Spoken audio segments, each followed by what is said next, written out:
I actually hadn't met a Bitcoiner in person until I went to Pacific Bitcoin last year in October. I was living my quiet little life in Humboldt County, growing weed, stacking sats, savage psychopath Bitcoin maximalist, running around yelling at the same 20 people for the last like few years about Bitcoin. And I finally just was like, I went to my wife. I'm like, I'm going fucking nuts. Like, I need to get out of town. I need to go to this conference, meet some people. And I was chatting with Matt Cratter when I was there. And he's like, hey, you should make some content. Like, you know, you're an interesting individual. You got some interesting stories. And so when I got back from Pacific Bitcoin, the conflict in the Middle East broke out. And I'm looking at my daughter and I'm like, dang, I got to do something. So I'll just start making some rips, put them on Twitter, see what happens.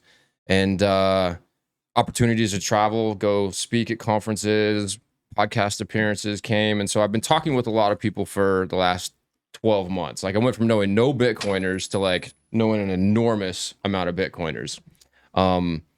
Yeah, and I think it's just the optimism. Like I'm exuding fucking gratitude. Like I don't think I could be more grateful for what's happening in the world today through the lens and through as a result of Bitcoin. Yeah. Dude, it changes everything. It's imposing a new rule set on our civilization. It's forcing cooperation.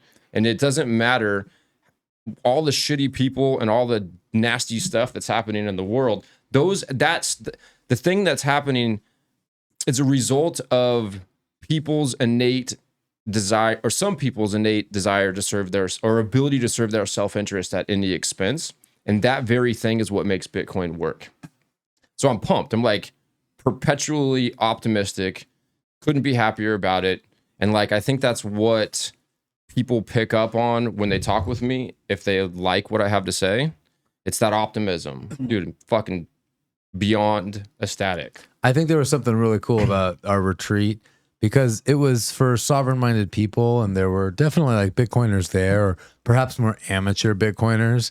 And so they all had questions, and we had talked about them a little bit. But then that last afternoon, it turned into an impromptu workshop because Eric was spitting knowledge about Bitcoin, and then like more and more people came to sit down and listen. More and more people, and so eventually I just gave him a microphone.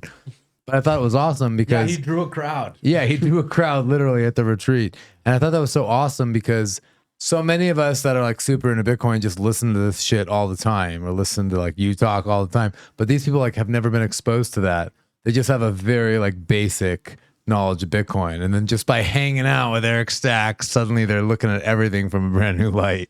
Dude, I forget that not everybody has listened to the Sailor series 3 or 4 times and listened to like 10,000 hours of Bitcoin podcasts. Yeah. Like in the last 6 years, I don't even listen to music. There's too much important conversations taking place. Yeah, like I need to know what's happening. Like it's like an insatiable need to like learn more about Bitcoin.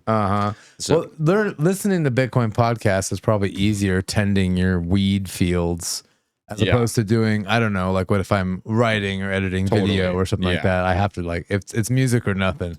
Yeah, I've had the privilege of being able to spend many years with just my headphones in, working in the garden. Learning. Yes. Just devouring optimism.